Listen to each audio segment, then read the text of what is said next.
এই দেশের মুসলমানরাই সবচেয়ে নির্যাতিত ছিল ফ্যাসিস্ট হাসিনার সময়ে।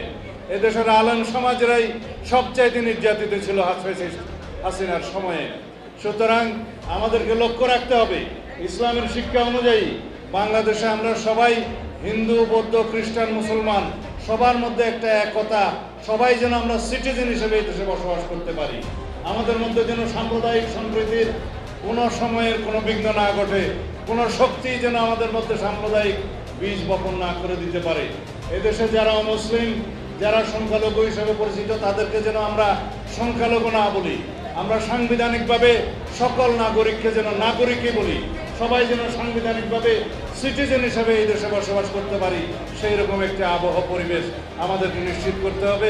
আপনাদের নেতৃত্বে সেটা নিশ্চিত করতে হবে। এটাই হচ্ছে ইসলামের শিক্ষা, রাসূলুল্লাহ সাল্লাল্লাহু আলাইহি ওয়াসাল্লামের শিক্ষা। আমরা এই দেশের সমস্ত যারা ধর্মীয় সংখ্যালঘু বলে পরিচিত, আমরা তাদেরকে যেন এটা বুঝতে দেই যে বাংলাদেশে মুসলমানরা আপনাদের সকল রকমের ধর্মীয় আচার অনুষ্ঠানের সমস্ত স্বাধীনতা নিশ্চিত করবে। সেই নিশ্চিতের জন্য আমরা সংবিধানের গণতান্ত্রিক সংস্কার আমরা নিয়ে আসব।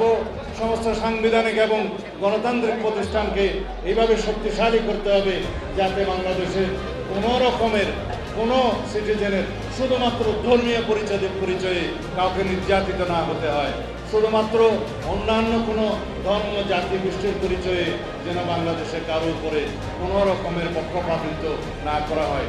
সবাই আমরা সমান আইনের দৃষ্টিতে, এবং আমাদেরকে এটাই নিশ্চিত করতে হবে আগামী দিনের বাংলাদেশে যেই শহীদরা জুলাই গণ অভ্যুত্থানে শহীদ হয়েছেন, যারা জীবন দিয়েছেন, যে সমস্ত বন্ধুরা বঙ্গুত্ব বরণ করেছেন, দুই চোখের অন্ধত্ব বরণ করেছেন, তাদেরকে তাদের যে প্রত্যাশা, তাদের যে আকাঙ্ক্ষা, সেই আকাঙ্ক্ষাকে আমরা অবশ্যই মর্যাদা দিতে হবে আগামী দিনের বাংলাদেশে।